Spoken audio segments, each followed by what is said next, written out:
And now I do have Mr. Mike Hideous and Mr. Max Igan, who I called Mr. Maxwell a moment ago.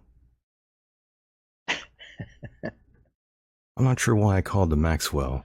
I'm being proper tonight. So Max, how are you? Welcome back to the program. Always a honor and pleasure to have you here, my friend. Good to be here, Michael. Thanks for asking me back on, brother. I'm well. I'm recovering. I broke my foot not too long ago, but I'm getting pretty good. So I can walk around now. Still can't run, but I'm good. You broke your foot?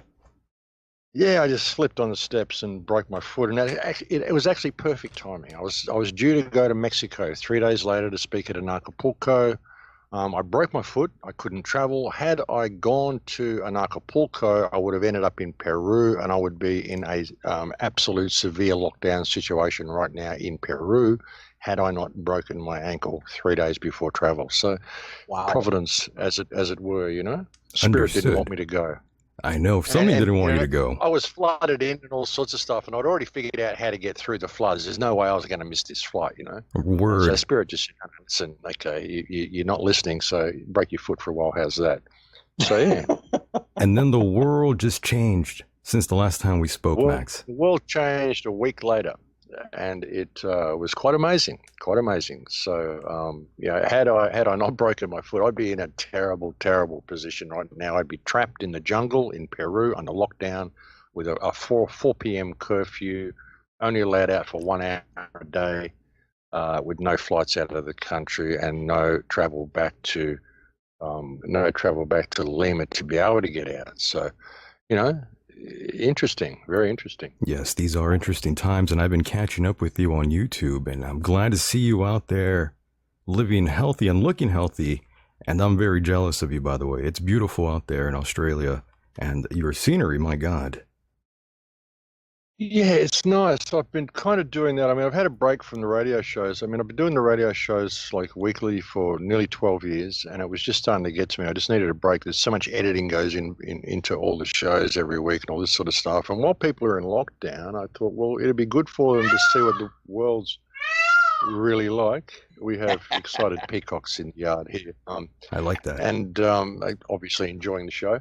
Nice. But I thought it would be good for people to get out and see the surroundings and see, you know, what it's like outside. And in fact, the more they told me that I should stay home, the more I actually feel like going out and exploring the parks and all this sort of stuff. And so, you know, they've actually encouraged me to go out a lot more now they've told me I can't, you know. Right. And now as a preamble, I wanted to ask you about your background and what you represent, Max, just to start with the basics here. Oh, look, freedom, brother, is what I represent. I've always lived on the outside of society. I woke up, you know, when I was 4 years old, something was terribly wrong when I found out we had to buy land. And I left school in my third year of high school. I just thought this is ridiculous. And I just walked out and became a musician and lived on the outside of society for my whole life. I just never participated. I've never filled in a tax form. I've never voted. I've never ever participated in this system. I've just always lived outside it. I don't have a cell phone. I don't have a smartphone, all this sort of stuff. I don't have a credit card. I just don't do any of that stuff. And I've always lived that way. I am so jealous of you right now. Well, it's just the way I went, you know. I just never went into that. I just never went into that world. I never started filling out forms and doing that stuff. It always seemed completely ridiculous to me, you know. And they tried to say I've got Asperger's syndrome and all sorts of stuff at school because I just didn't fit in. I questioned everything. I used to get kicked out of all my classes and all sorts of stuff, you know. Right. And, you know, so... You know, I just never participated. So I kind of got to this point. And then when 9/11 happened, I mean, like so many others, you've seen, well, actually now it's sort of serious, you know. So, you know, it's very serious. That, you know, it was time to participate, trying to at least make a noise and explain to people that there's another world out there that they don't have to really, you know, they don't have to do what they're told. They don't have to live in this paper-based reality. So, yeah, I mean, I only really speak out because it needs to be done. And yeah, I mean, it's about freedom. That's what the whole thing is about. And even with what we do and all this sort of stuff, you know, like the so-called truth movement. Well, the truth is that no one knows what the truth is, and even that is a loaded term. The truth movement. It should be a freedom movement. Let's establish the freedom to find out what the truth is. Rather than all arguing over our belief systems, because the truth movement is essentially a whole bunch of people arguing over their belief systems. It doesn't get us anywhere. It really doesn't. And really, it should be about freedom. All these mysteries and problems exist in the first place because we're not free. So I think the focus should be on that personally.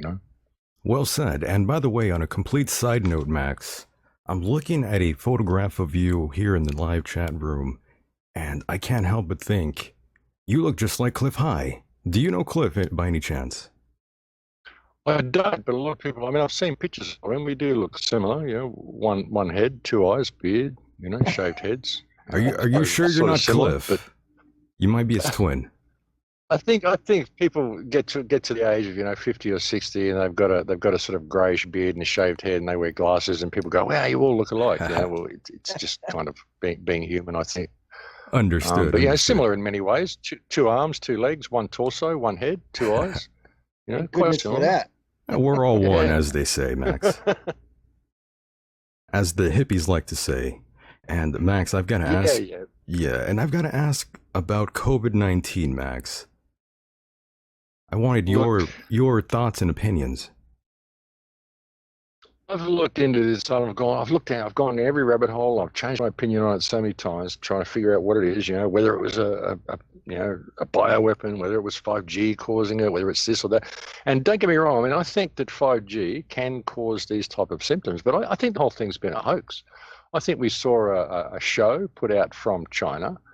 I don't think there is any COVID-19. I don't think there is any pandemic, But there's actually a great that I've actually got up here on Skype, and I'll give him a plug here. There's a friend of mine called Peter Phillips, and I don't know him very well, but he's made a video, and he sent me this little text here, and it's brilliant. He's summed it up, and I'm just going to read it to you. It says, most doctors and scientists are well aware that we are born with a countless variety of cellular viruses that are grouped together under the umbrella of coronaviruses. By dint of that fact, every human on Earth can have coronavirus. These viruses, known as exosomes, reside in every cell of your body. They're an essential part of the human immune system. Exosomes remain dormant until cells become toxic. When that happens, they activate to detoxify and protect the cells. It is this detoxification process that can give you the symptoms of a mild to severe cold or flu. Cells can become toxic for a number of reasons, including trauma, fear, stress, shock through injury, drugs, electrification, and radiation from mobile phones and cell towers. They say that Wuhan, had 5G first, so that could have been it. But unlike germs, a virus, an exosome, cannot survive for very long outside the host body, nor is it airborne. You cannot physically cough out a virus or sneeze out a virus. The only way you can catch a virus is by injection or ingestion, i.e. if you are bitten by an insect that carries a virus in its saliva, or you have an injection that contains a virus. Okay, so what we're seeing with COVID-19, I mean, they've basically renamed exosomes as COVID-19 and told us it's a virus, and they've locked down the whole world to protect us from this terrible pandemic. And when you look at the death figures, nobody's dying of anything else. Nobody's dying of anything else. Like no heart attacks anymore. There's nobody's dying of pneumonia anymore. No one's dying of the flu anymore. The seasonal flu just isn't killing anybody this year. And when you look at the death figures, you can look at, say, the UK for January to April 2019, look at the number of deaths, and then look at the number of deaths for this year, and there's actually about 300 or 400 less than what there was last year. So where's all the dead people? What's going on? Where is this pandemic? There is no pandemic. It's a media-driven hoax. And it's got everybody scared of these exosomes in their body, which are all going to be there. And everybody's going to be getting sick just from staying home and being stressed out about the pandemic. So anybody that they test for is going to come up positive. And now they want to bring in contact tracing apps and all sorts of stuff. It's a scam. The whole thing is a scam. There is no pandemic. It's a complete hoax. Then what exactly is... And it's cruel as well, because what they're doing is they're isolating people. They're getting old people and they're saying, you've got COVID-19, and they're isolating them so they die alone, away from their family. This is torture. Locking people up in their homes, telling them they can't go outside, you can't go out in the sun, and we're going to take your parents from you and let them die alone. This is absolutely diabolical, what these people are doing. So what's really happening, Max, with these individuals who are losing their lives? Allegedly. People die of things all the time, brother. If you look at the death rates, you have thousands upon thousands of people die from the seasonal flu each year. You have people die of heart failure, people die of collapsed lungs, all sorts of stuff, respiratory failure. If you look at the figures, nobody's dying of these things anymore. We've got the normal death rates in every country that we've always got, and they're just recategorizing everything as being COVID-19. There's a policy in the United States. It's a doctor, I think, from Minnesota or something like that, and he's saying what he did a video on his phone and posted it online because he was so stressed out and desperate for people to know. And he's saying, why are we categorizing and assuming that everybody who comes into the hospital has COVID-19?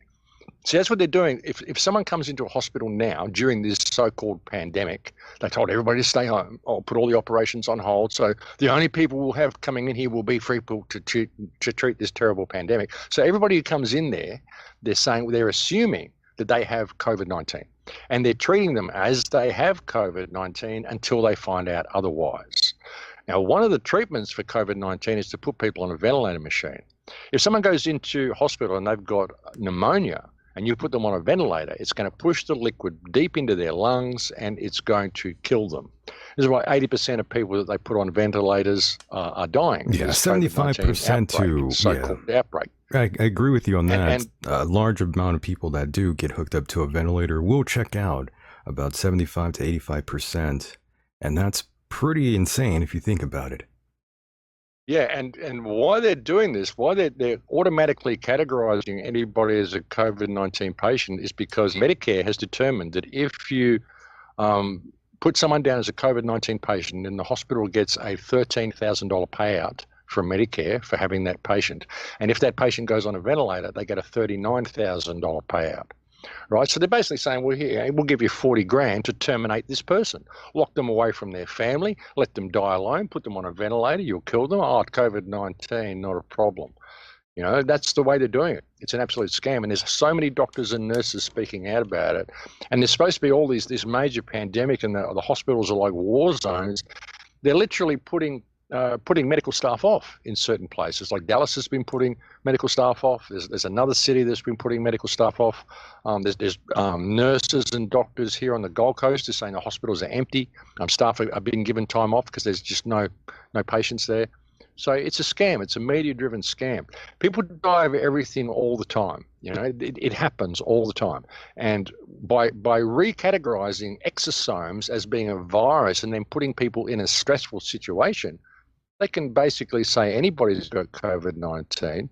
They can by putting these tracing apps in, they can trace your contacts with anybody. If you speak out against the government, they can simply do a test on you, say, oh, you've got COVID-19. Now we need to go and trace everybody you've contacted, and they'll go and get all the activists and all the people, all your friends, all your circle, and take them all away, put them in quarantine for their safety.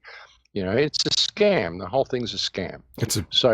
And anybody that, if they're talking about mandatory vaccinations, which they're talking about in here, and they're talking about people installing these contact tracing apps, right. And the Prime Minister's saying, well, at least 40% of the population have to install it for it to work, and if we don't get it up to 40%, well, we may have to make it mandatory. I mean, this sort of stuff, this is a complete violation of human rights, and vaccines is a violation of human rights, a violation of the Nuremberg Code, which says forced, coerced, and mandated vaccinations are a violation of these principles, violation of Article 6 of the UNESCO 2005 Statement on Bioethics and Human Rights, Article 6, Section 1. Any preventative diagnosis and therapeutic medical intervention is only to be carried out with the prior, free, and informed consent of the person concerned based on adequate information. The consent should, where appropriate, be express and may be withdrawn by the person concerned at any time and for any reason without disadvantage or prejudice. Article 6, Section 3, in no case should a collective community agree or the consent of a community leader or other authority substitute for individuals' informed consent. So any government which is attempting to force vaccinations on their people, this is essentially an act of war by the government against the people according to the Nuremberg Charter. This is an act of war, these people. If this prime minister, this parasite in this country, thinks he's going to forcefully vaccinate these people, he has declared war. His government has declared war upon the people of the country under the Nuremberg Charter. This is what's going on. So people need to wake up to what's happening. They really do. And earlier you mentioned the cell phone tracking system going into play. That's Google and Apple joining up, teaming up. And that's quite interesting. I had figured long ago, well, months ago, that this would be taken advantage of by those in the higher ups, and that's exactly what's going on. Pretty soon we will be ID tagged, and it will be mandatory if you want to keep your job and your livelihood. And maybe even going to the airport, you might even have a special ID. That will happen if people allow it to happen. That's the thing. And that's the thing.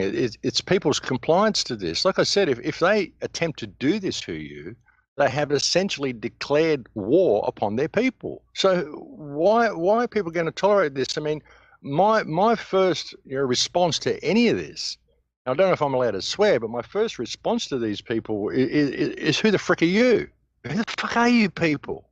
Do you think you can do this? I mean, please show me how you have any right of ownership over me, And honestly, I mean, I just won't take it. They'll have to murder me because I won't comply. It's as simple as that. And I have no stake in the outcome of this. And, I'm not going to back down. I'm not going to go into fear. I'm not going to do what I'm told. I mean, this is a huge opportunity for the people of the world to wake up to what is actually happening here. Your governments don't care about you.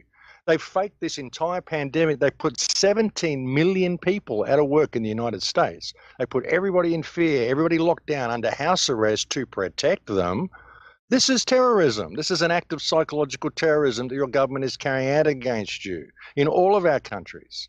And it's torture. It's torture separating people from their families, forcing people to die alone, and even spreading the concept that there is this terrible pandemic that you could die from if you get more than 1.5 meters or closer to anybody else.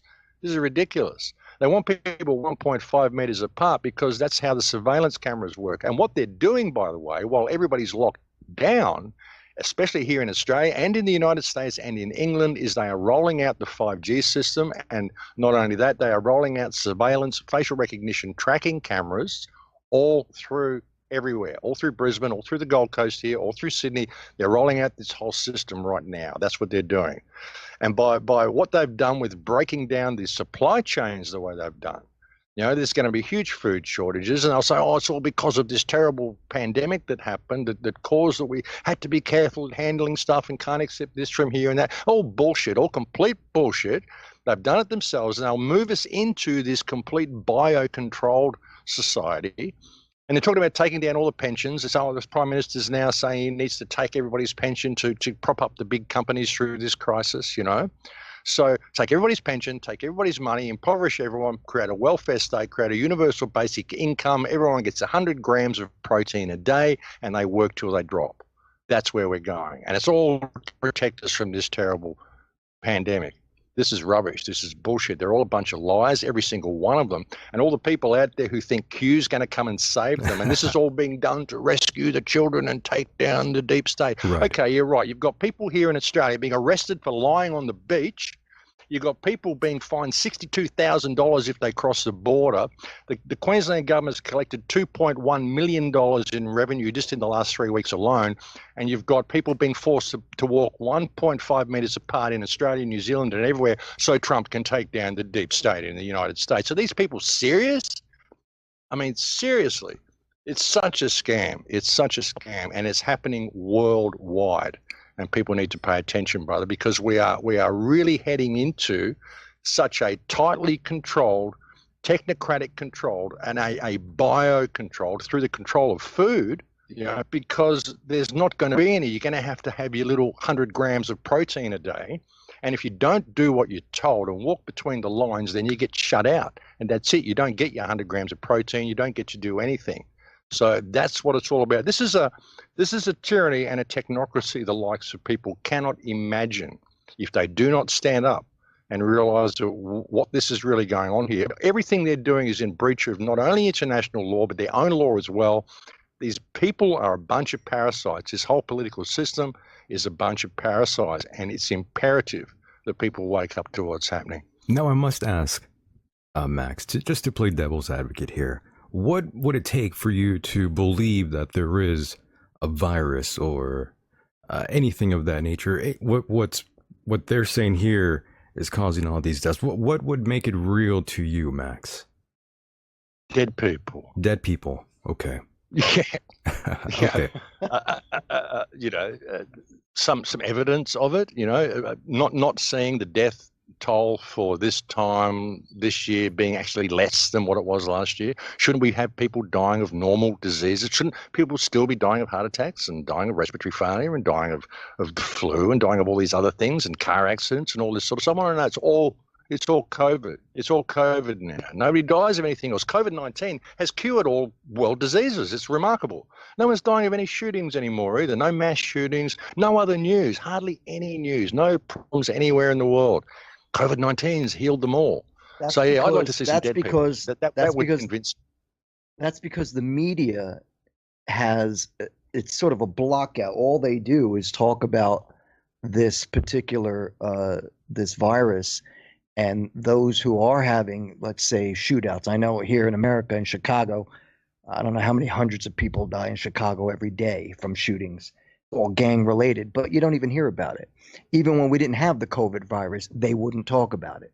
But every year we would get the death count of thousands of people who were, gangsters who were shot or killed each other in shootings. But now that this virus thing has come about, that's all you hear on the news. 24 hours a day, 7 days a week. Well, why are they gonna have someone die of a bullet to the lung when they can bring him into the hospital to check him and do a test while he's there and say, oh, look, he's got these exosomes in his body. We can test him positive for COVID-19 and get 11 or get 13 grand while the body's here. Why are they going to say he died of a shooting when they can get 13 grand by saying he died of COVID? And if they test his body, they'll find COVID in it because everyone's got coronaviruses in their body. It's the perfect scam. Understood. You see how that works? Right. I understand. You see how that works? And there was one doctor who said, look, there's a doctor called Scott Jensen. He said, listen, if you have a heart attack or something and you have a collapsed lung, respiratory failure, they take you into the hospital and you die there. If someone in your house tests positive for COVID-19, even though they display no symptoms, they will assume that you were in contact with that person and they will mark COVID-19 down as your death, not respiratory failure or heart attack. That's what they're doing because they get 13 grand if they do that. And that's all they have to do is test someone in your home and say close proximity, yes, the likelihood of you. And that's on the form. That's on the frickin' form of how you fill out the death certificate. It's crazy. This is what they're doing, and this is what the doctors are complaining about. So, I'd like to see dead people. Like I said, nobody seems to be dying of anything anymore. It's a complete scam, and it's the way they've set up this whole, you get $13,000 if your patient is declared to be a COVID patient. This creates a financial incentive for this. This is virtually bribery. They're bribing people, and the hospitals are saying, well, the doctors are saying, well, this is not how we normally do it, but we're being told to do it. We've got these forms that have come down from high up in management to tell us this is how we fill out the forms. So whoever's running the hospitals, they're getting a huge financial kickback by getting their doctors and nurses to misdiagnose patients, and none of them are happy about it. But if they want their job, that's what they do. But thankfully, there's a whole bunch of whistleblowers speaking out about it. But when you really see how this works, it is such a freaking scam, and people have to wake up to what's going on. They really do. And earlier you mentioned QAnon, and I've never been on the bandwagon, as they say. I've never truly had any sort of faith in that. It seems like a giant psyop to me, Max. Absolutely it is, man. They've managed to get all the real patriots, all the people who would have stand up, all the people who should actually be seeing what's going on here. And they've got them to sit there and believe that Trump's in there to bat for them. The media's played their role perfectly by attacking him here and attacking him there. And the media switched sides. He's like Fox is like a truth channel now, for God's sake, I mean, how people buy into any of this stuff? It's ridiculous. There's so much theatre in it. But yeah, I mean, it's got people sitting on the sidelines waiting for mass arrest. All these sealed indictments, Well, why are they sealed? How long does it take? If you get an indictment, here's a mass murder. We'll just let them go on mass murdering and harvesting children and doing all this shit for the next 3 years because we're playing 4D chess and we've got to trust the plan and wait for the right time. I mean, it's a joke. You know, the plan is to lock everybody down into this technocracy and to keep all these people where they are so they don't do anything. And with what's going on around the United States at the moment, all this military out there, I mean, you know, when are they going to start going door to door and just taking people out? You know, the thing with the American culture, so many people, so many patriots in America, they'll sit there and say, I got my guns, I got all this stuff, you know, and, you know, if they ever come for me, well, I'll fight back. Well, you've already lost. Yeah, you've already lost. There was one guy got raided here in Australia for doing something or other. They had 30 cops come to his house, like 30 police officers. What are you going to do? Are you going to fight back? Seriously?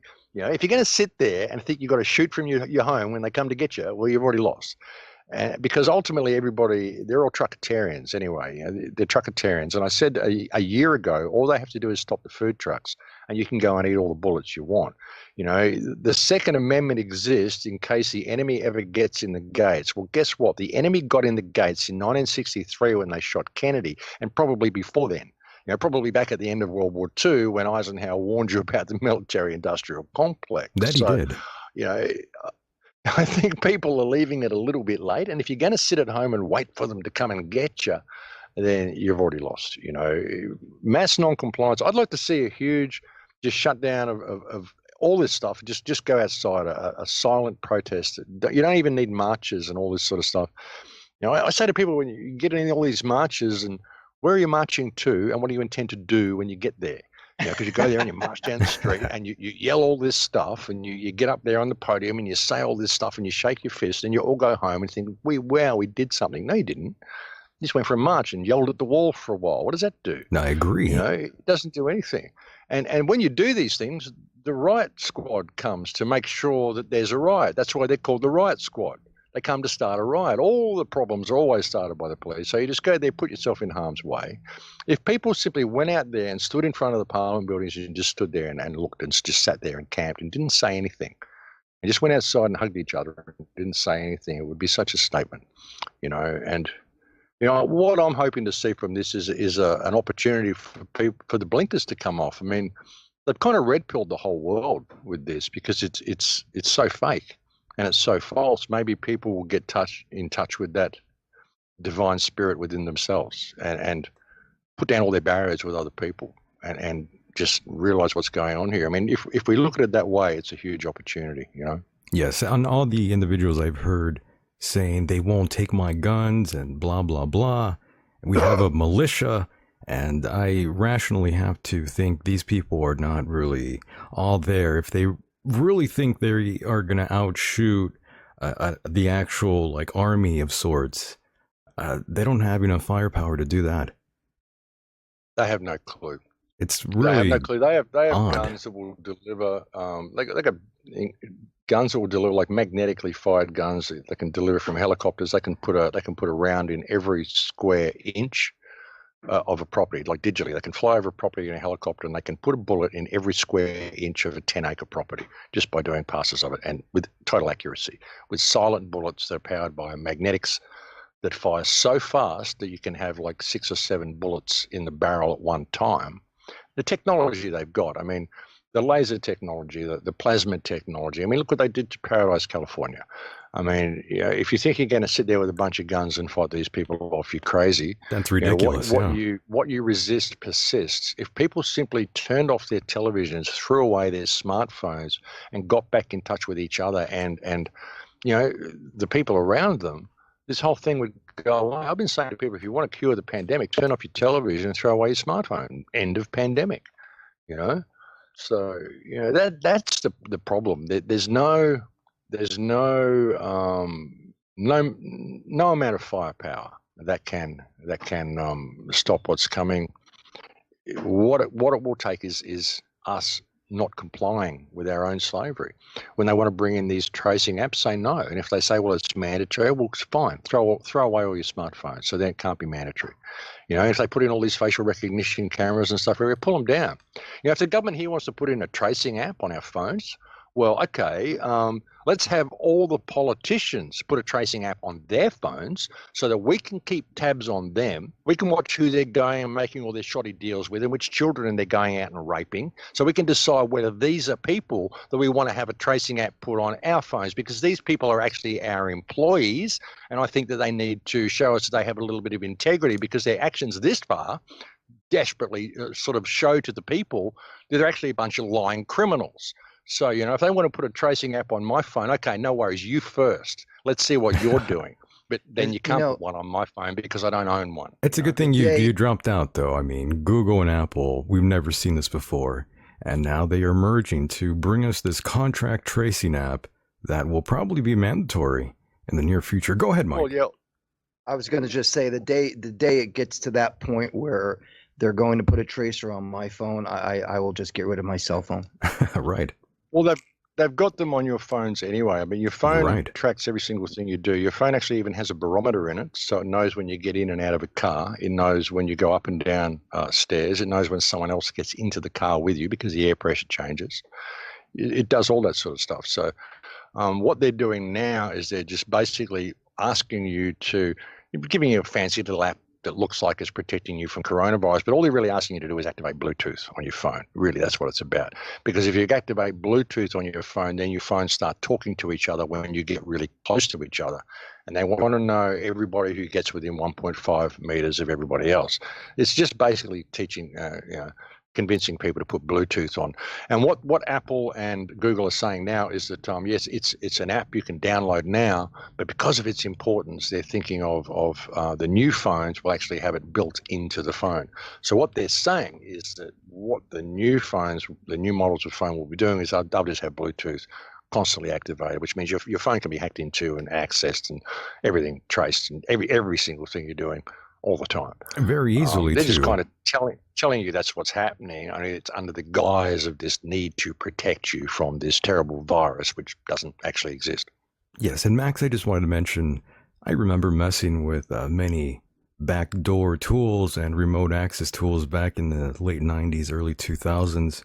So I know a thing or two about Trojan viruses and how all of this works, and how these tools back then were available to anyone really that wanted to mess with just computers and such, just like myself. And you were able to do everything imaginable, like turning on someone's webcam, or looking through every single file they had, or opening their hard drive, simple things of that nature.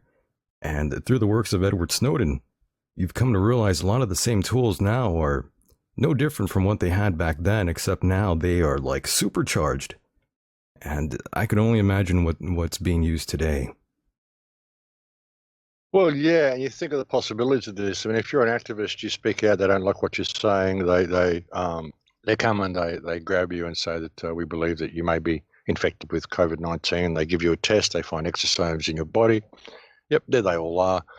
Then they just, then they can say, well, we need to take you, and they can access your phone on the way there through the Bluetooth. They can just dump a whole bunch of child porn on your phone. They can look at all your contacts, all the people that, these are people all part of his activist community. Go dump a whole bunch of child porn on their phones as well, because they've got Bluetooth access. They can even probably hide it in a hidden folder with a password that you wouldn't know is there, and it was hidden as a hidden file. And they could find it and say, oh, look how he's hidden it and everything. How easy is it for them to set up anybody and to remove all dissenting voices under the guise of this virus? And when you also look at what they can do, as I said, what they're going to do to the food system and get everybody dependent upon the state with a universal basic income on their 100 grams of protein a day. I think there's some great information that's been put out by Sophia Smallstorm as well. I recommend that you possibly even have her on for a chat. She's a very, very intelligent woman. She's talking about Li-Fi that they're talking about as well. Now, everyone may complain so much about 5G, they may end up scrapping it and offer us, well, actually, we can transfer Wi-Fi through the LED lights in your home, which is probably what they would like to do as well, because LED lighting is incredibly bad for you. It messes up your biology to a hideous degree. But they can also use that to transmit wireless signals through LED lighting. So, they call that Li-Fi. Interesting. I've So never really heard that. You've got to wonder what that's doing to Interesting. you as well. So there's so many levels to this and so many options they have. But they can't. The thing is, they can't do any of it unless we comply with it and we push it back. I've been telling people to throw away their smartphones for 10 years. These things are not your friends. You don't need to carry the internet around with you everywhere you go. Have a computer at home and just take a flip phone with you. And if you didn't even do that, if you didn't buy these things to begin with, they couldn't have removed all of the phone boxes, because it's impossible to find a phone box anywhere anymore. They're taking them all away because they're trying to force people into these phones. Everyone needs to throw them away. Say, no, listen, we want the phone lines back. We want the phone boxes back. We don't want to carry these things around because we don't trust you. If you want us to carry these tracking devices around, well, you first. Let's follow you guys around for 5 years and see whether you guys are trustworthy, because you're not, So, yes, anyway. I will have to look into that. I have heard of Wi-Fi, which basically is using Wi-Fi signals to look through walls. That technology has been being worked on since 2013. By MIT and, of course, people in Hong Kong. Interesting. But yeah, I could understand how this sort of technology has been ramped up ever since. So that is something to look into, Max, for sure. Yeah, Li-Fi, it's called. Just look into it. It signals through LED lighting. Interesting. And of course, not long ago, David Icke was interviewed by, I'm forgetting who it was. My apologies. It might have been London Real, right? I'm not quite sure. Yeah. And fantastic interview. What exactly do you make of Mr. David Icke?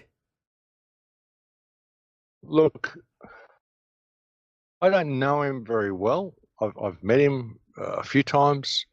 He's always been very nice to me. He supports my work. He posts it on his website. He's always shared my stuff. I've had sort of questions about some of the stuff he's said in the past, some of his more out there ideas or whatever, as many people have. But whatever you think of him, whatever he's done in the past, or whatever he's said, or whatever you think of his more outlandish ideas, that interview on the London Real is one of the best breakdowns of this situation I've ever heard anybody deliver. It was absolutely brilliant. There were 68,000 people watching the live stream, I believe. It was the second most watched live stream in internet history. Wow. And it had something like 7 million views in a couple of days. And then they deleted it almost instantly as soon as it finished. And then went on BitChute. It's had like 7 million views on BitChute or something. I don't know. I think they've deleted it a couple of times. I mean, I'm not sure. But it was a brilliant, absolutely brilliant interview.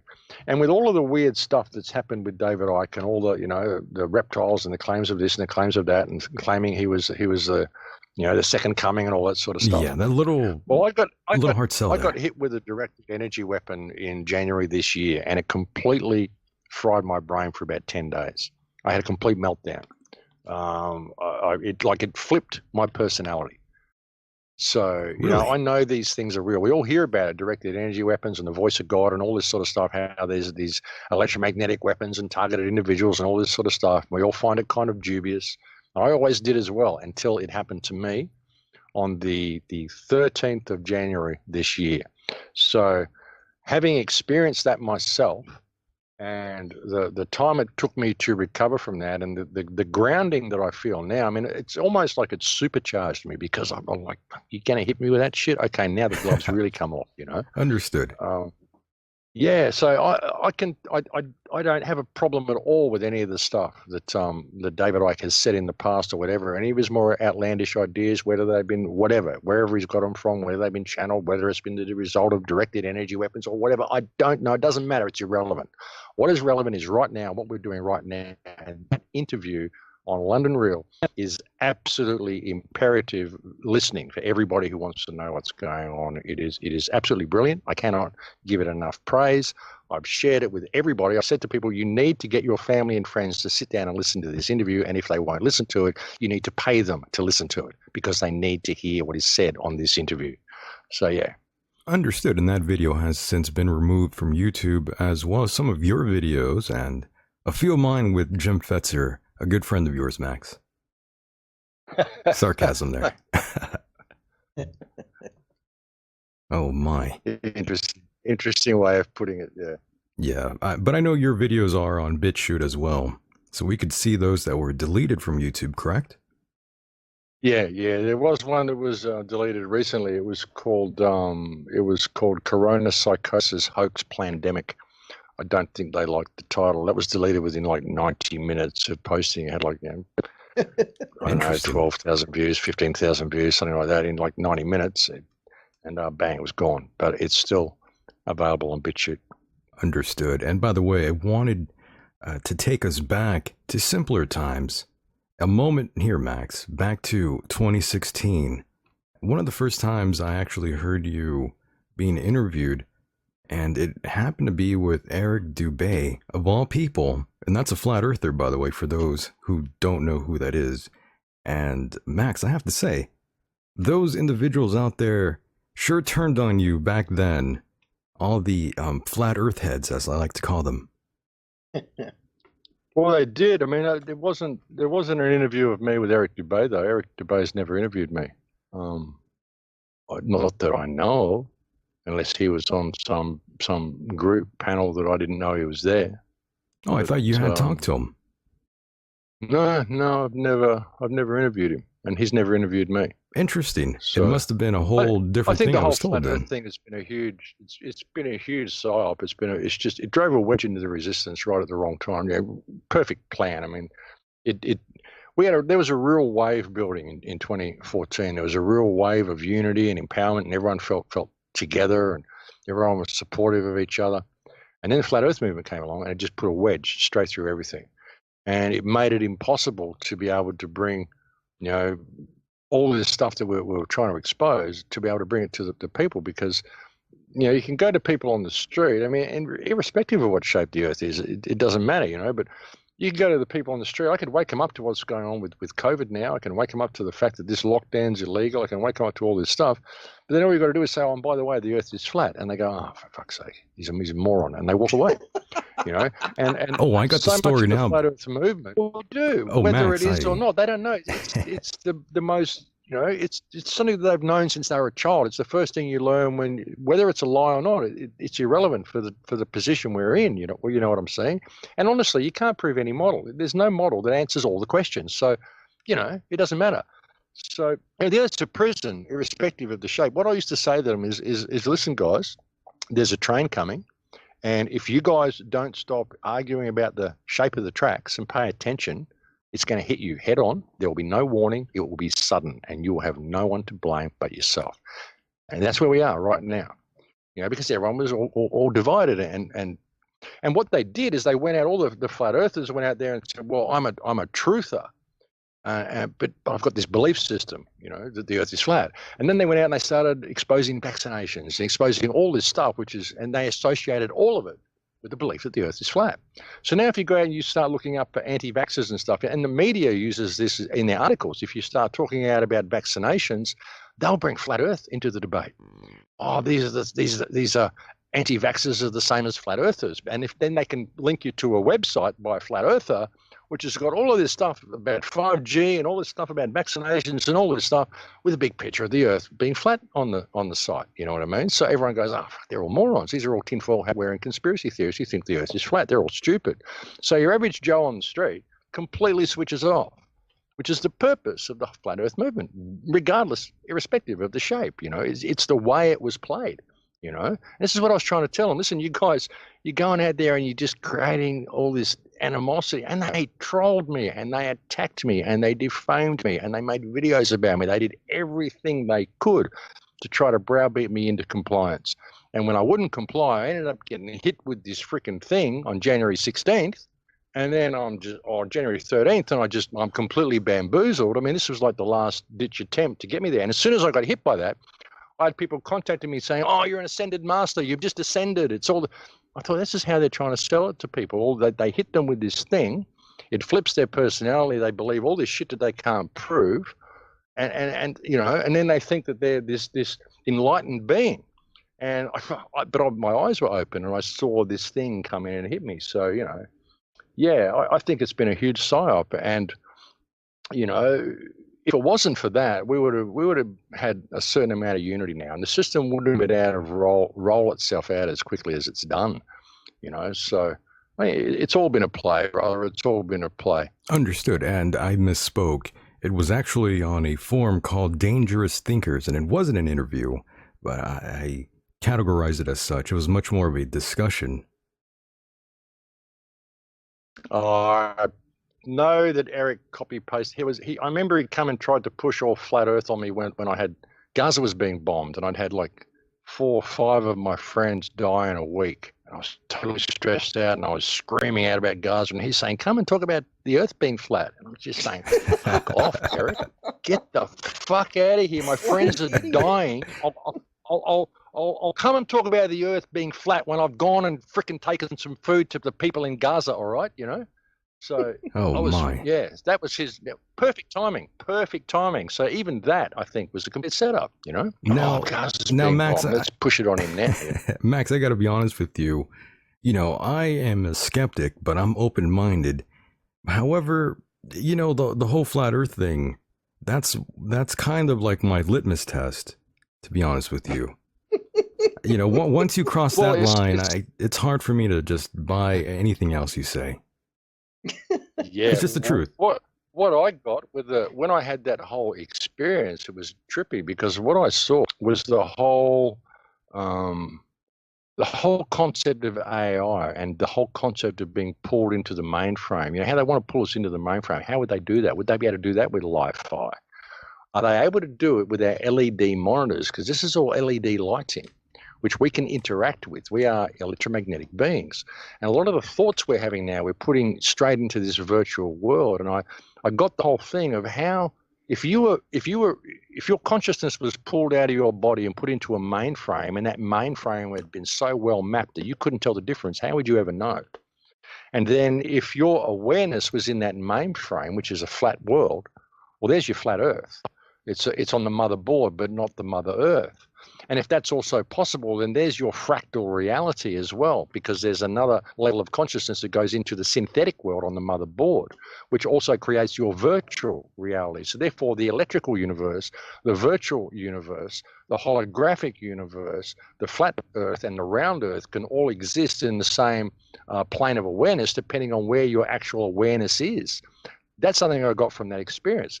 So if people's consciousness your consciousness isn't completely local to your body, and if people have been sucked into that mainframe, who knows what they might believe? Because, you know, it's all about your belief. This is why I don't do belief. I always say belief is the enemy of knowledge. If I know something, I don't need to believe it, you know. Understood. So, yeah, I mean, I can understand why people would do this depending on where their awareness is. But the fact is that no model can answer every question about reality. So why argue about it? Who cares? If you don't have the freedom to find out, well, perhaps that's where your focus should be, you know? Right. And Max, before we continue, I must say, are you religious at all? I don't do religion, but I have a great relationship with God, but I don't do the religious perspective or concept of God. I think religion teaches you or leads you away from God personally. And I don't trust any book that's written by or promoted by any king. Sorry. I think that if you even think you're a king, you have severe personality disorders to begin with. So, yeah. I like that I don't answer. do religion, but I have a great relationship with God. I hear you. And Max, Mike, go ahead. I'm sure you had something to ask here. Just out of curiosity, now that you bring up the topic of religion, may I ask what religious practice or theory you follow? I don't. I just have a great relationship with God. I don't have any religion getting in the way at all. I mean, you know, I don't need to read someone else's book or tell me what my relationship should be with my creator. We do fine on our own. I agree. Anybody else getting in the way. You know? I agree 100% with you. I think if you're a Christian, I think that's the way Jesus felt as well. Jesus didn't do religion. You know, he thought it was all a complete crock of shit. You know, he had a great relationship with his creator. He didn't do religion. Here's an interesting topic then.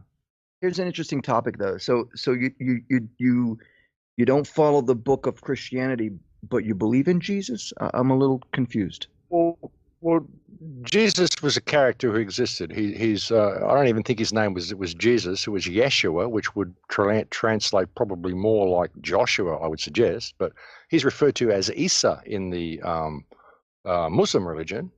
He seems to be a character. I mean, he was an activist. He was an activist who did everything, spoke out against the system, told people to reconnect with themselves, reconnect to natural law. The only law, do no harm. This is the only law there really is. Even when he went to the trial, he wouldn't do the name game. He wouldn't play. They were saying, "Oh, you would say you're the Son of God," and they said, "No, is that what you're saying?" He wouldn't do it. He wouldn't give them any jurisdiction over himself. And he was an activist, and he spoke out against the system, tried to connect people to who they are and connect people to the divine and the divine source. And he got away with it for years. All this information comes. Temple. All this information comes from the books, doesn't it? It comes from both books. It comes from various books and the Dead Sea Scrolls and all sorts of stuff. It depends on whether you want to attach the Son of God aspect to it, which the church has done, or whether you just see this was a man who had a great connection to source, great connection to God, who tried to tell people how to live properly, and he got away with it until he went to the temple and turned the tables of the money changers and tried to fuck with the money system. Then he was dead within a week, you know. And how did he die? He wasn't killed by Pilate. Pilate washed his hands of the whole thing. He was murdered by the police at the urging of an angry crowd. That's how Jesus died. He was murdered by the police, this man Yeshua.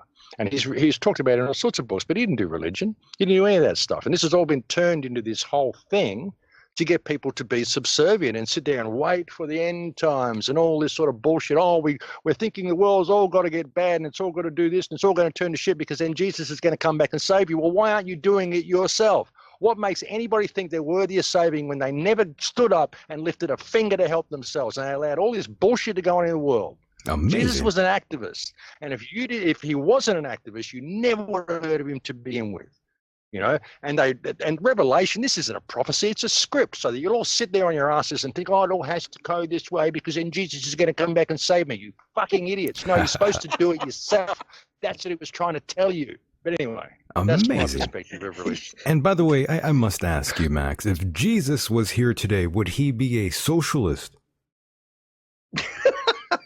I mean, it's a fair question. Jesus was here today, he'd be hacked to pieces by an angry mob. You know, they wouldn't believe a word he said. They'd say, who the hell do you think you are? We're waiting for someone to come and save us. You're telling us we've got to do it ourselves? Fuck you. That's what they say. And they throw him up on a cross, and they do exactly what they did to him last time. Nobody wants to take responsibility for themselves. Everybody thinks they're worthy of being saved because they just sat on their ass and did nothing. There's only one law, do no harm. If you live your life in that way, the world changes today. If you fail to comply with wrong behavior, if you fail to obey all this bullshit they put on you and you simply live your life in a state of doing no harm, causing no harm or injury to anybody and not tolerating anybody doing that, the world will change today. Who's willing to step up to the plate? I love it. Max Igan, ladies and gentlemen, fired up here tonight. Always appreciate when Max is not filtered whatsoever, just shooting straight. I appreciate that here on the program, Max. Michael, I wanted to tell both of you, actually, Max, you mentioned the Dead Sea Scrolls. I read, what was it, a year ago? Maybe two. I read that the Dead Sea Scrolls were debunked as a hoax and not from the time era that they had suspected them to be from. Mate, I think all of history is a hoax and not from the time era that we expected it to be from. The research I've done in the last couple of years, I don't believe a freaking word of what they tell us in history. And if the Christ character did exist, my research would indicate that he existed, according to the current timeline, at around about 1120 or 1140 AD. Okay? History is bullshit. All of it is bullshit. Like Napoleon said, history is a lie agreed upon, and that is what it is. History is a crock of shit, man. Absolute crock of shit. I have to agree with you. Putting it into some sort of a timeline, this sort of stuff. I mean, the stuff that's become out lately in the last 12 months to 2 years debunks all of history. So I don't believe a word if I read in any of those books anymore. Yes. You know, Max, I got to tell you one thing. You just made a comment that I actually very much respect. I may not agree with all your beliefs in a God and that sort of thing, but and we've interviewed quite a few people who are very religious people involved in their own methods or ideas or theories. But you just said something that really I respect, and that is this, and I agree with you on it, is that there is, whether or not this Jesus character existed, there is absolutely no proof at all to say that he did. And I kind of respect that about you because there's never been proof about him. But the whole idea, like when you talk about the Bible, or at least when I talk about it, I think the Bible's got good ideas and good intentions about it, just like every good book should. But it's a book, and I don't think it should always be taken so literal. So that's the problem, I think, with a lot of religion, is that they take it to such an extreme. These books that were compiled anywhere from 3,000 to 2,000 to 1,700 years ago. We've progressed so much as a species of humanity that it's hard to take some of the things that were written that long ago seriously. So again, Yeah. what you said about Jesus, I kind of respect that a lot. Well, and he was an activist, and he's written about it in all sorts of places, but was it exactly the way we see in the Bible? I mean, I doubt it very much. I mean, when I look at the Bible, I mean, and a lot of people may not like me saying this, but when I look at the Bible, I look at the style of writing and I think William Shakespeare. And when I think of William Shakespeare, I think Bacon Society. So, and then I look at King James. Well, fuck the king. I agree. Why take a book endorsed by the king? I'm not with it either, Max. Where I'm not did with this it. thing come from? So you get this great guy who did all this great stuff, and then you tie it up in all this bullshit, and you create this dogma, and you get people to go along with it. So they sit on their asses, believing that the world has to turn to shit around them, and they're just going to sit there and let it happen. It kind they're of never going to do what the guy told them to do. It sort of reminds me of. You change the world today. Doesn't that sort of change the world today? Doesn't that sort of remind you of QAnon, Max? Amazing, isn't it? It really is. Giant Q. Let's worship the giant Q. Q from How long have they set this up? Q from what's it? James Bond. That's right. You see the London Olympics from 2012. The London Olympics from 2012. Check that out. Go look at the opening ceremony from the London Olympics in 2012 and ask you why they're doing this huge, rolling out all the hospital beds. They're rolling the whole opening arena there looks like a virus as it starts. It looks like the coronavirus. They're pushing out all these hospital beds. They're doing all the dances. All the nurses are doing all these dances and stuff. Then all these viruses come out. They're all airborne, all this sort of stuff. And then they wheel out a guy on a big giant thing on a hospital bed that looks exactly like Boris Johnson. This is back in 2012, right? In the London Olympics, they predicted they get all the predictive programming. It's there in the London Olympics in 2012. What they're going to do right now in 2020. So I urge you to go and have a look at that opening ceremony again. Nice. So yes. all of this is planned. It's just so planned. So Q, they put all that in there. NyQuil with a big Q on the label. Q in James Bond. Just get you into the Q. It always sounds ominous, and it all sounds in some Q. What we heard from Q. It's all very, very mysterious and spy-like, and it works with people. I guess it makes them feel better, Max.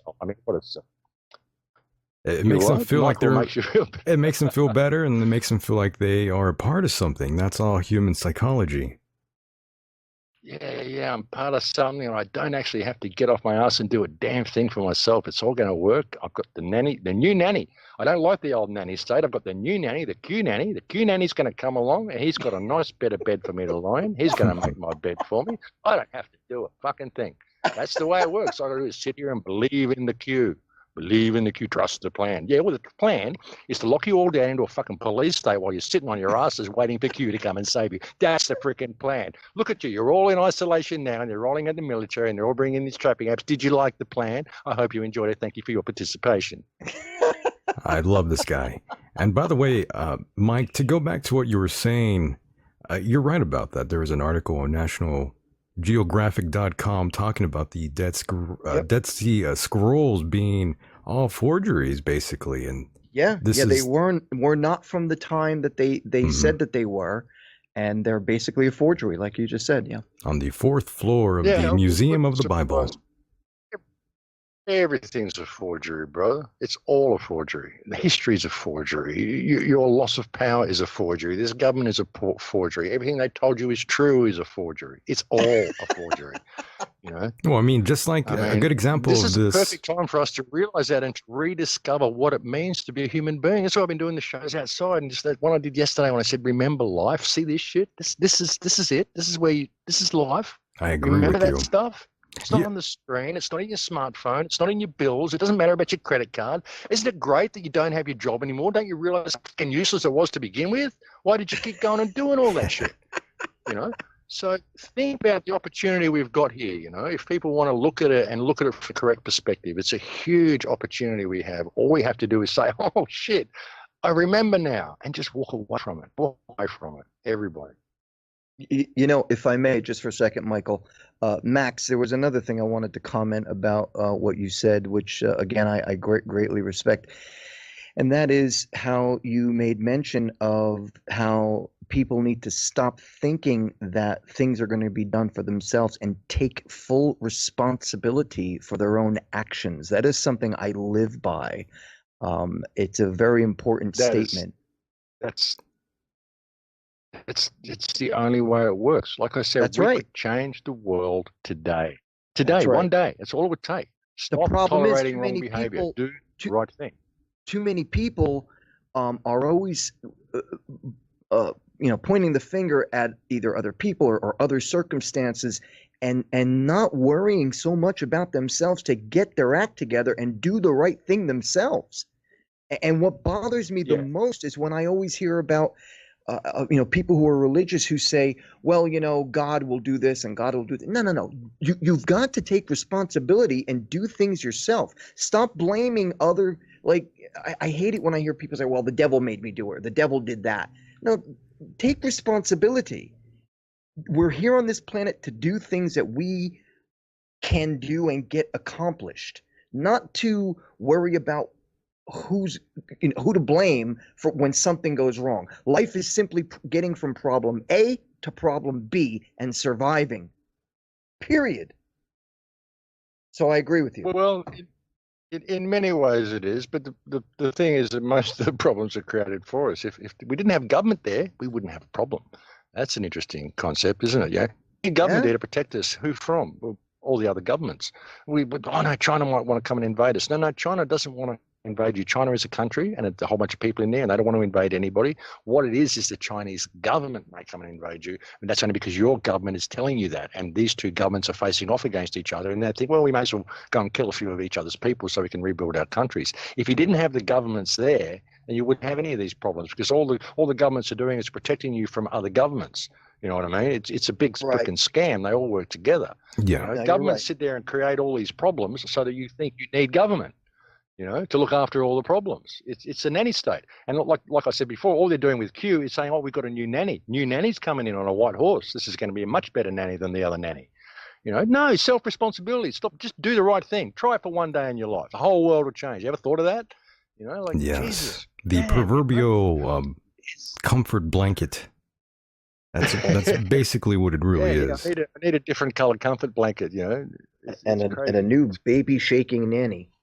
Yeah, I need a new comfort blanket with a big Q on it. Well, here's the thing, Max. Where does all this lead us to here in America and around the world? Most people think there's going to be maybe a civil war or maybe a war with China, my country against China, of course, or maybe even more. I'm not quite sure. Max, where do you see this headed? Look, it's going to depend on us. What they're pushing for is civil unrest. With what we're seeing in Ohio and all this sort of stuff. I mean, it's great that people are showing unity, and it's great that they're breaking the lockdown. But if they push for violence, it's going to get ugly, because you just simply don't have the firepower. Not unless you march to the White House and take over the government right away, then you don't have the firepower to fight against the military. You just don't. Yeah. So the only way to get out of this is through peaceful non-compliance. It's the only way. If like with what they've done now with Trump declaring martial law in the United States, or declaring a state of emergency in the United States, he's effectively handed power over to FEMA, and that won't come up for review for another 6 months. That's what's written into the executive orders, I believe. So That's what I'm afraid of. yeah, if there's, and now they've got FEMA totally in control of the country, and they can do anything they want. It isn't like there's all these executive orders in place. Doesn't mean they're just going to blanket do them all straight away, but they can if they want to. So if they can create enough civil unrest, then in 6 months when it comes up for review, FEMA won't relinquish the reins because there's too much civil unrest, blah, blah, blah, and you won't see an election and all that sort of stuff. So it's going to depend on what the people do. I see enough people are waking up to the fact that this is a scam. If they can turn off their media and reconnect with the people around them and just learn how to say no again. I realize everything I said before about the Nuremberg Code and the vaccinations are a violation of the Nuremberg Code. Anything that you're forced to do, under threat of punishment is terrorism. Even if you look up the definition of terrorism, it's violence or the threat of violence carried out against civilians as a means of coercion. That's in the Oxford English Dictionary. So, if people can just take that stance and stand in their own power, there could be something very, very positive come of this. I mean, sure, it might get to a point where you got to pull out a few guns and you got to take down a few people because there's going to be a few psychopaths there in the food chain that are going to want to push back. But hopefully, if it comes to that, you'll see people in the military and police breaking ranks when they're told to fire upon their own people. Hopefully, many of them won't do it. You know what I mean? So when it gets to that point, I'm sure people who join the military to defend the Constitution will hopefully defend the Constitution. Because that's really the purpose of the military. That's really the purpose of that whole system. So if it gets to that point, hopefully, like I said, people will break ranks. But I think you could do it without that if you wanted to, if people would simply, turn away from it, walk away from the system. It's all a fiction anyway. But if they don't, then it's going to head to where I said. It's going to head to complete surveillance. It's going to head to a technocracy. It's going to head to all your pensions disappearing, and you're going to be getting 100 grams of bio created food a day, synthetically created food a day, and you're going to work till you drop, and that's the way they're going to do it. So it's going to be our choice as to whether we choose to comply with what these people are rolling out or whether we choose to say, who the fuck are you people? Why do you think you can do this? It's not what we employ you to do, So ultimately it's going to come down to us. It's going to come down to how we react and whether we can empower the people around us with knowledge now while we have a moment here where everybody's locked in there and they're all wondering what the hell is going on. And many people have got time to research now. They've got, the awakening that's happening at the moment is spreading like wildfire. So it's a huge opportunity for us if we can get a little bit of focus and use it as something to empower the people rather than shift them into violence. I mean, I don't believe in violence, but I absolutely believe in counter-violence. So, I'm not a violent person, but if someone comes and is violent against me, I will defend myself by any means available to me. As you should. Until that violence is stopped, Right, as you should. Mm. You should be able to protect yourself. But it's a matter of not making that the first choice. Violence should never be a first choice because we don't need it. All we need is people to do the right thing. If you do no harm, well, how does violence come into that? Unfortunately, you should only be not everyone thinks that way. I know. Well, that's why you've got to be prepared for counter-violence. I mean, and I will defend someone to the point that I will kill them if I have to, but I wouldn't want to do it, and I wouldn't be doing it out of hatred for them. I would be doing it out of my love for freedom and my love for my family and my love for myself and my love for the people I was defending. Right. And I would defend it by every means possible until the person would stop attacking, but I would never become the attacker because, you become that which you hate. I agree with you 100% on that, Max. Listen, I am a firearms owner and I don't hunt. I only like it for target shooting, and I have them for protection of my home.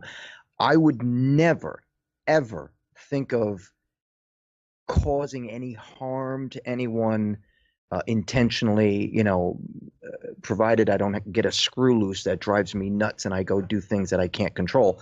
But being a logical person, I would never, rob a bank or a shootout or anything like that. But at the same time, like you just said, I would defend myself and my family to the death, need be, with that firearm if it is called upon to be used.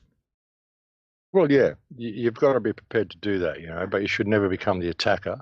Of course But not. there is such a thing as, but even in the face of what we're going, I mean, the need to do this.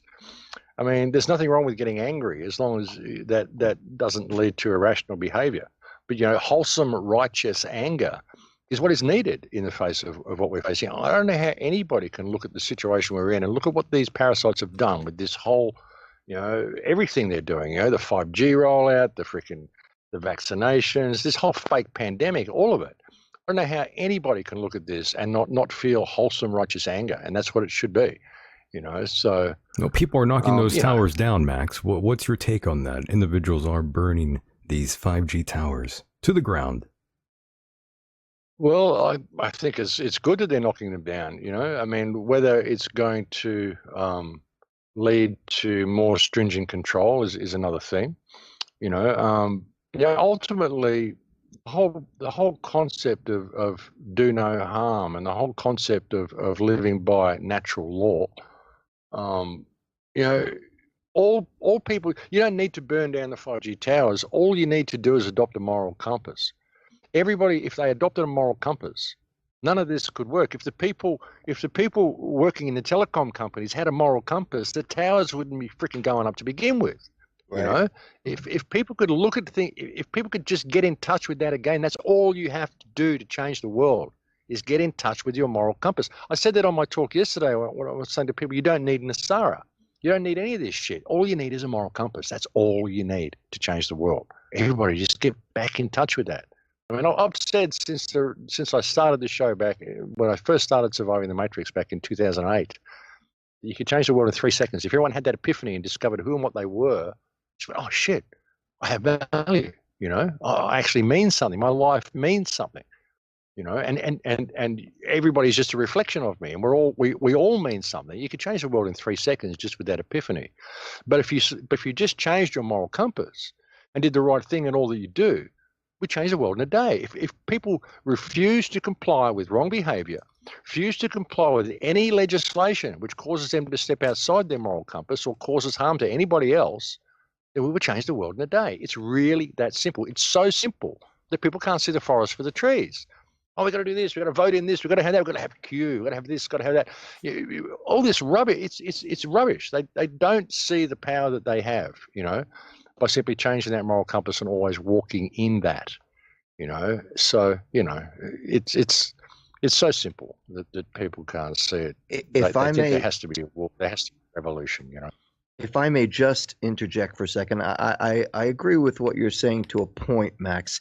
The only issue I have is where I sort of disagree with you respectfully is that in this world we live in, which is now at 7.8 billion people worldwide, in that count of bodies, the younger generations are taught certain things by the older generation in which they will believe firmly and defend firmly, and thus, as a result, it's hard to explain to these people that peace could be a wonderful thing. Don't get me wrong. I dream of a utopia, a wonderful world, but I just don't think it would ever happen, because out of all those people, there is a huge percentage of them who have certain beliefs or idealisms. Is that the right word? Ideologies. Right.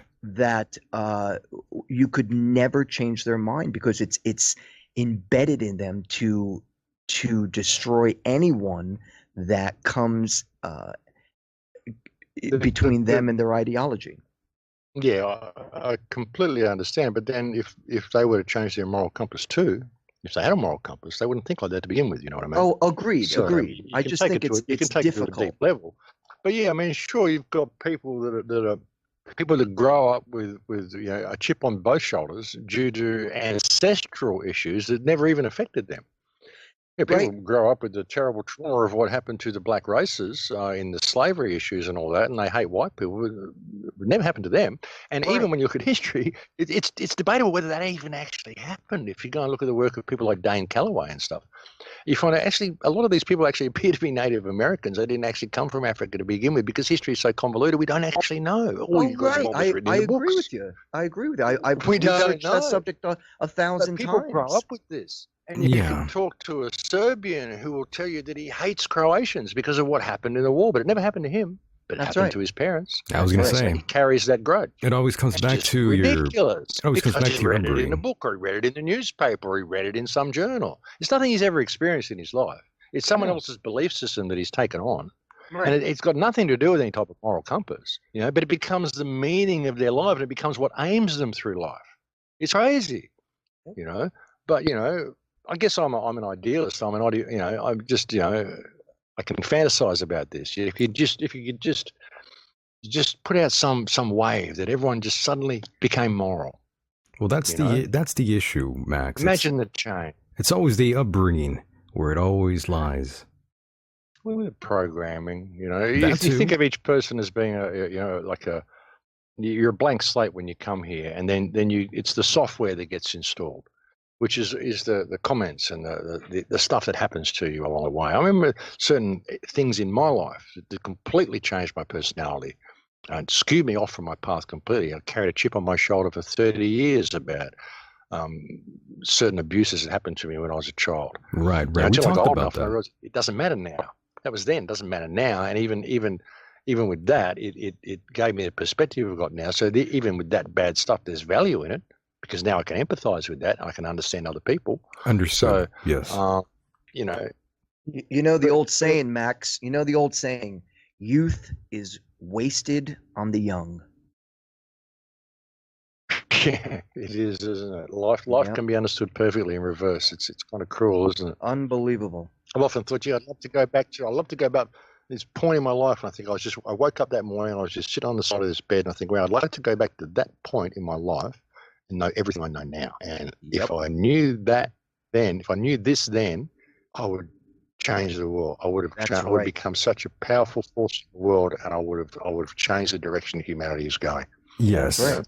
And if I had one wish, that would be my wish, to Right. wake up that morning sitting on You the and side me of that both. bed. For those that don't know, Yeah. Max, you actually had shared one of these very personal experiences you had growing up. You don't have to go into detail about it, but that leads me to something else that I had watched on your YouTube channel. A woman by the name of Rachel Vaughn. I had never heard of her or what was going on out there, but I was blown away and stunned. I was hoping you could sort of elucidate on that. Yeah, there's a case called the Beaumont case. It's a very, very famous cold case. Child murder that happened in 1966 in Adelaide, Australia. And the Beaumont children, it was Jane, Anna, and Grant Beaumont, and they disappeared on Australia Day in 1966. They lived one block from my house. I grew up on Diagonal Road, Adelaide. They lived in Harding Street. They were at like 108 Harding Street. I was at 66 Diagonal Road. It was one block from them. And we used to play quite often. There was a kindergarten at the end of Harding Street. I used to go to that kindergarten. And when we got a little bit older, there was a big vacant lot across the road, and all the neighbourhood kids used to meet there, and we used to have, play in the dirt and play Cowboys and Indians or whatever the game was for the day, Cowboys and Indians is an interesting game, isn't it? Turn genocide into a game for kids. Wonderful stuff. But anyway, they disappeared on Glenelg Beach. And Rachel Vaughn that I had on the show, she has some very, very valid information about what happened to them and where they're buried. It would appear that they were kidnapped by a man called Anthony Monero, who's actually still alive. He's in jail in South Australia at the moment on child sex abuse charges. He appears to have abducted the 3 children. He took them to a certain place. He raped and stabbed the eldest one, who was 9 years old, and the other 2 were apparently shot in the head by Rachel Vaughn's father, who was a friend of Anthony Monero's. who worked for ASIO. He was a telecom worker, had a lot of connections to the police, all sorts of stuff, connections to Channel 9 studios, connections to the government, a lot of stuff going on there. But it Greasy. turns out through corroborating witnesses, we've discovered that the women's division of the police, which I don't even know if they had women's police, but they had sort of helpers with the police in those days, women who used to liaise with the police or were a division of them anyway. And they were told that night what had happened to the kids. And it's been revealed that the children were taken to Stansbury, and they were dropped into a sinkhole in Stansbury. Now, we've been trying to get this sinkhole exhumed and get the police to take this seriously and go and look into this sinkhole, but they won't do it. You know, and bear in mind that if one person mentions that they have some information about the Beaumonts, the media makes a huge fuss about it, and they go and exhume whatever, and they put it all up in there. Oh, we didn't find them. You know, I always make a big thing about it. All it takes is one person to say, oh, I think I might know where they are. Here we've got 3 corroborating witnesses who say they're in this sinkhole. We've got a petition going that's now got 14,500 signatures on it saying we want this sinkhole dug. And the police are saying, oh, no, we don't think there's any evidence, so we don't want to look there, you know. Because if they look there, it will open up a can of worms, which will reveal that they knew what was going on 50 years ago when it happened, 54 years ago when it happened.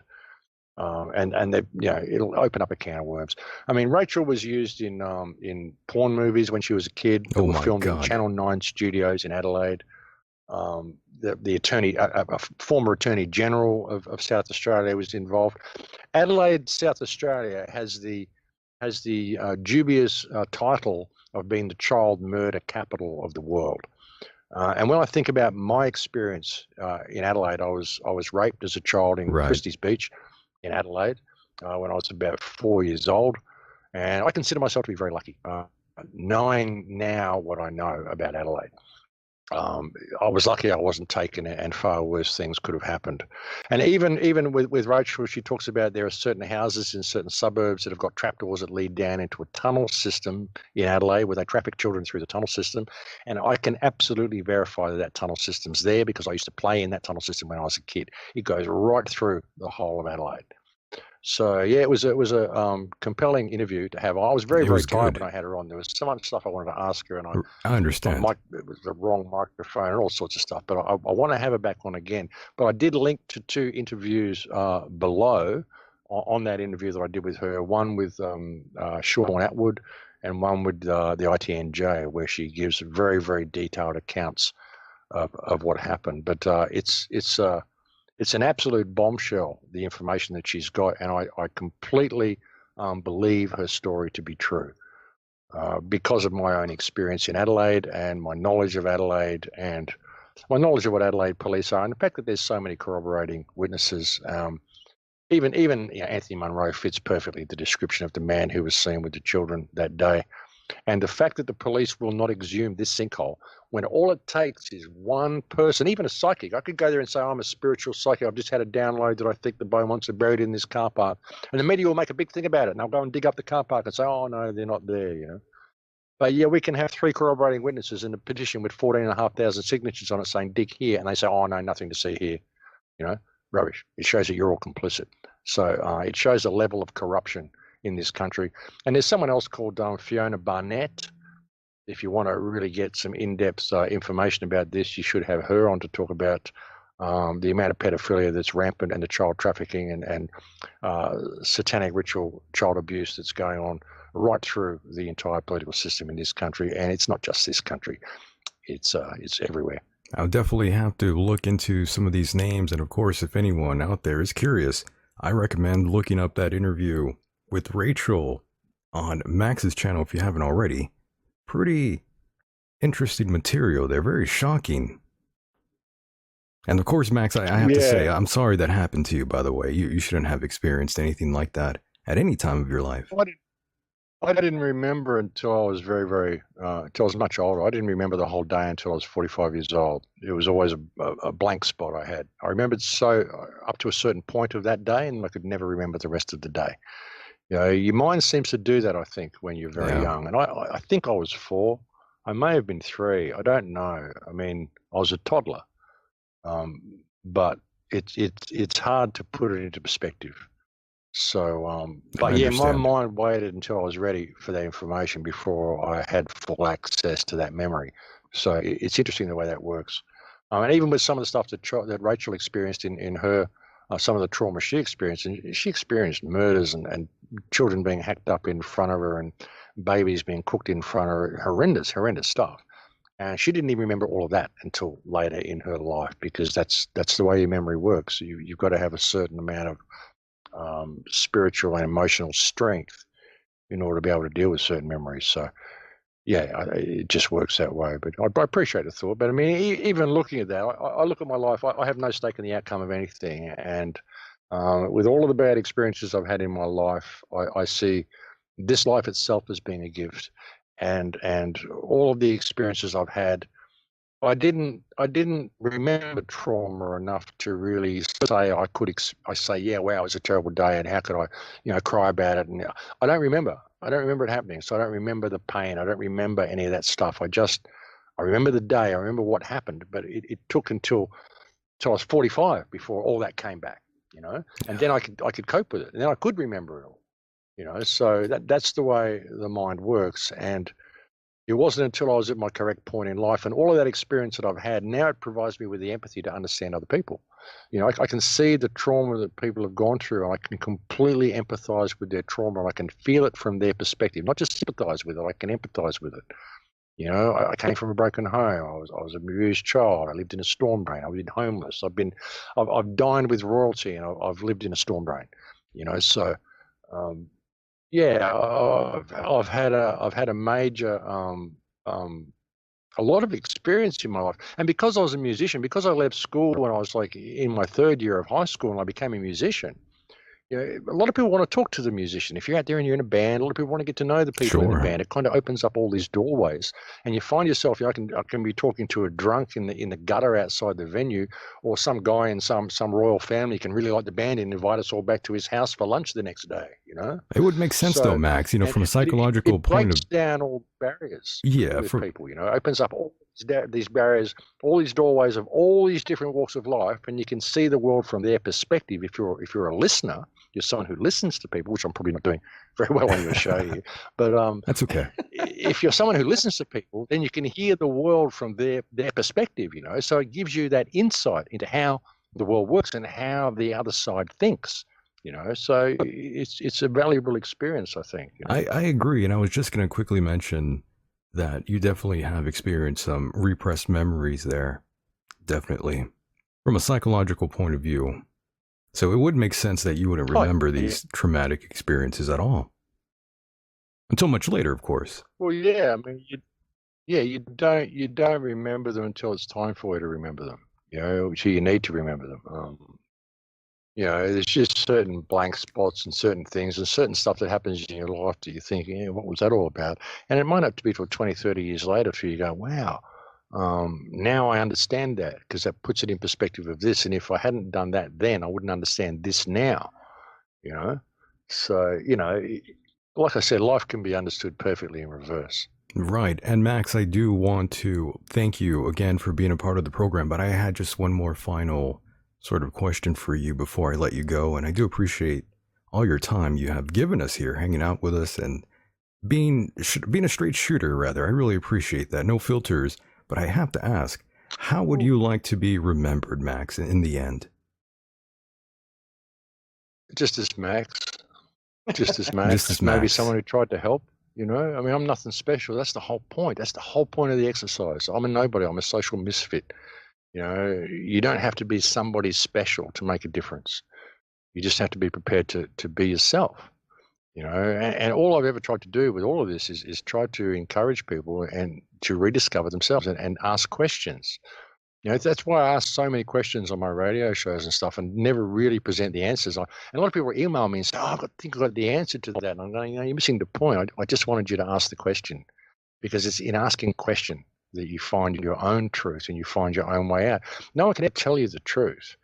The truth must be realized. It can never be told. You can't tell someone the truth; they won't believe you. You have to put them in a position where they will ask the right question, because when they ask the right question, the right answer will present itself. So yeah, I just like to be remembered as Max, just someone who tried to make a difference, someone who maybe people liked, and someone who helped you once, and just a friend, just as a friend. Yeah, that's it. Very nice. So, Max, I want to thank you again for being here. Really appreciate your time. We had a great time with you. I hope you had fun here with us tonight, Max. It's been great. I actually haven't done an interview for a while. I've kind of lost all my emails of people writing to me asking for interviews. I've been kind of involved with this whole COVID thing and out doing my own stuff. My mailbox has been swamped. So it's been great. It's been really good to come and have a conversation with someone. And thanks for letting me mouth off the way I did. That's okay. Yeah, but, that's right. We do that. We do that every time we're on the air. We always have a little bit of mouthing off, so it's all right. That's fine. Yeah. I totally enjoyed it. So I might even leave it up on your channel. I might download this in a couple of days and repost it to my own channel even. So we would appreciate that. A few more people. Yeah, definitely give us a boost here. We would appreciate that. So Max, once again, please feel free to plug anything you'd like as we close up here. Look, just my website, thecrowhouse.com. You'll find everything about me there. My YouTube channel is The Crow House. Just search Max Igan, Maxigan, The Crow House, and you'll find everything you need to know. And there's nothing on that site to buy. There's no subscriber section. It's all free. I don't do commerce at all. You know, people who want to contribute, they can. That's great. I totally appreciate it, but there's nothing for sale. I try to stay right out of that world. So very nice. Thank you, brother. Thank you for having me on, and nice to meet you too, Mike. Nice meeting you, Max. Good luck with everything, and thanks for coming on our show. My pleasure. Talk again soon. Call me anytime. Yes, sir. Mahalo. Take care. Take care, Max. Bye-bye. And there he goes, boys and girls, the one and only Mr. Max Igan. And I hope you enjoyed that interview, boys and girls. And I just wanted to remind you, if you are not subscribed, you definitely should. Tomorrow we will return yet again at 8:30 p.m. Eastern Time. That's 5:30 p.m. for you out here in the West Coast. And trust me, you will definitely enjoy the interview we have planned with Dr. Paul Cottrell. Are you ready for that, Mike? As always, I like Paul. He's very interesting. He's a very interesting man to speak with, especially under the circumstances. He's an awesome New Yorker to talk to, right? Yes, sir. He's a real New Yorker. He doesn't even want to get out of there. He wants to stay right there in the front lines, Mike, as they say. You got to appreciate that, right? I guess, maybe. Or is he just too much of a New Yorker? He doesn't want to leave. That's one of the reasons I left New Jersey, because I was too close to New York City. I had to get the hell away. No, I hear you, man. I don't think I want to be there. Yeah. So what'd you think tonight? Kind of some really like food for thought, huh? Of course. That's why he was here. Mr. Max Igan, the one and only, the Crow House. And Michael, we didn't... Go ahead. I'm sorry. What does he, like, do you know what he does? Like, I mean, what does he live on a farm or something? Like, we had peacocks. He had all kinds of birds. Yeah, you have to go and look at his YouTube channel whenever you can. He's out there in Australia, and the scenery is beautiful. If you haven't checked it out, Mike. Well, I spoke before we went on the air. I was speaking with him, on a private level, and he told me about living in Australia, and he told me I got peacocks, I got chickens, I got we heard them back there, flocks of cockatoos and everything. But I was just wondering, like, what does he do to survive? Is he retired? As far as I know, he's retired. But yes, he's a researcher, and he goes all around the world to give many lectures. But now I don't understand now who's going to be doing that. I think that's all gone, and that's all something that will no longer be around, Mike, for a long time. I don't know about that. Do you really think? I mean, I do. Look, you do? Okay. I don't think it's going to come back for a while. Maybe for a while, yeah. I mean, look, there were some of the things that he was bringing up that it's frightening to think of, and I hope that he's completely wrong in his theories. But one way or another, we're going to find out one way or another. I guess, yeah. You know what? That's probably the best way to put it, is one way or another we're going to find out.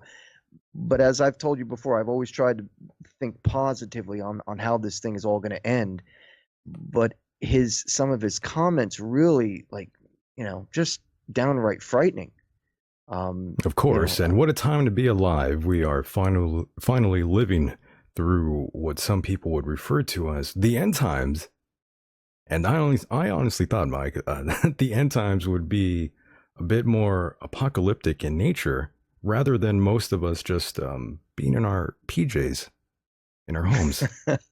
Right? Yeah, being in our PJs and looking at our iPhones. Goddamn iPhones. I hate them. You know, you could believe he could believe whatever he wants, and the listeners can believe whatever they want about COVID-19, but the outcome is still very real. You could No deny doubt. the existence of a virus. However, the outcome, I'm afraid, is very, very real. Unfortunately, I don't like it. I don't like it, to be honest. I don't like it either. But do you really think that it's this big government takeover? There's something nefarious about this. I'll give you that. There's something odd about this, Mike. Yeah, I'll give you that. I'm sure you have to agree. There's some fuckery going on. But remember that clip you played? What was it? Two nights ago, I think you played a clip. Oh, what was the guy with the gruff voice? Oh, you're talking as a matter about- of fact, You're talking about Alex Jones. is it Alex Jones? I couldn't remember his name. Yes. The guy, real rough voice, talked like this. There you go. The things that he said about China and the whole political what am I trying to say? The political involvement between the Democratic Party and then China working on this virus. That, I mean, if anything, that made more sense to me than anything I've heard so far. That made the most sense to me. Now, you know what? You could sit there and say, well, Mike, you know, that's your conspiracy theory. That's what you believe. And I guess, you know, yeah, I guess so. But at the same time, I'm trying to think as logically as possible here. And it only seems to make sense based on all this chaos that we've been going through with the constant bombardment of the president. So I don't know. There's so much really to take in for this. And you're right. We won't know until we know. Unfortunately, that's the reality. But Mike, I do have a cure for all, and you know I'm gonna do it. No. Put your hand on that television. Yes, Lord. Hallelujah. Thank you, Jesus. Oh, you're killing me. Thank you, Lord You Jesus. need this. It's for your own good, Mike. He received your healing. It's for your own good. Yes. Thank you. Now, You need this, Mike. say it, I take it. I take it. I have it. I have it. It's mine. Take It's mine. I thank you and praise you for it. Yes, Lord. And I forgive if I have aught against any. And I praise you that I'm well and whole, I praise you that I'm well and whole. yes, according to the word of God. I'm praying while you're angry. I'm healed. Yes. I'm healed. And I consider not my own body. Yes. Consider Yes. not my own body. I consider not symptoms in my body, I consider not symptoms in my but only that which God has promised. Only Only that which that God which has. God has. Only that what the Word has said. Only that what the And word. And by His stripes I was healed, and by His stripes I am healed now. I'm not the sick trying to get healed. I'm the healed, and the devil's trying to give me the flu That's right. That's right. or whatever Always else the devil. kind of thing he's trying. Yeah. Always the devil. Healed and well Yes. in the sweet name, Name of of Jesus. Jesus. Sweet Jesus. Hallelujah. Yeah. Amen. Amen. Hallelujah. Amen. Hallelujah, brother. I feel better already. You always do. I do. It brings me up. I mean, it gives me a great high. Every time. Yeah. it's Thank not the all Lord. that's getting you high. Thank the Lord. But yes, Mike, I do want to thank you very much for being a part of the program as well. Did a great job thank you. tonight, and we will do it again tomorrow. Yes. Who's our guest tomorrow again? I forgot already. You already forgot Dr. Paul Cottrell. Dr. Paul, right? Okay, right. All right, Mike. Say goodnight to everyone. Ladies and gentlemen, thank you for listening to the Michael Decon program. I am your co-host, Mike Hideous. And if you're interested in anything that I've done musically, you can go to my website, MikeHideous.com. That's MYKE, hideous.com. And if you're interested in any of my art or photography, please go to Horrible artwork.com. Thanks very much. Thank you, Michael, and thank you, everyone, for listening. See you on the other side. All right, brother. Good night, my friend. Good night.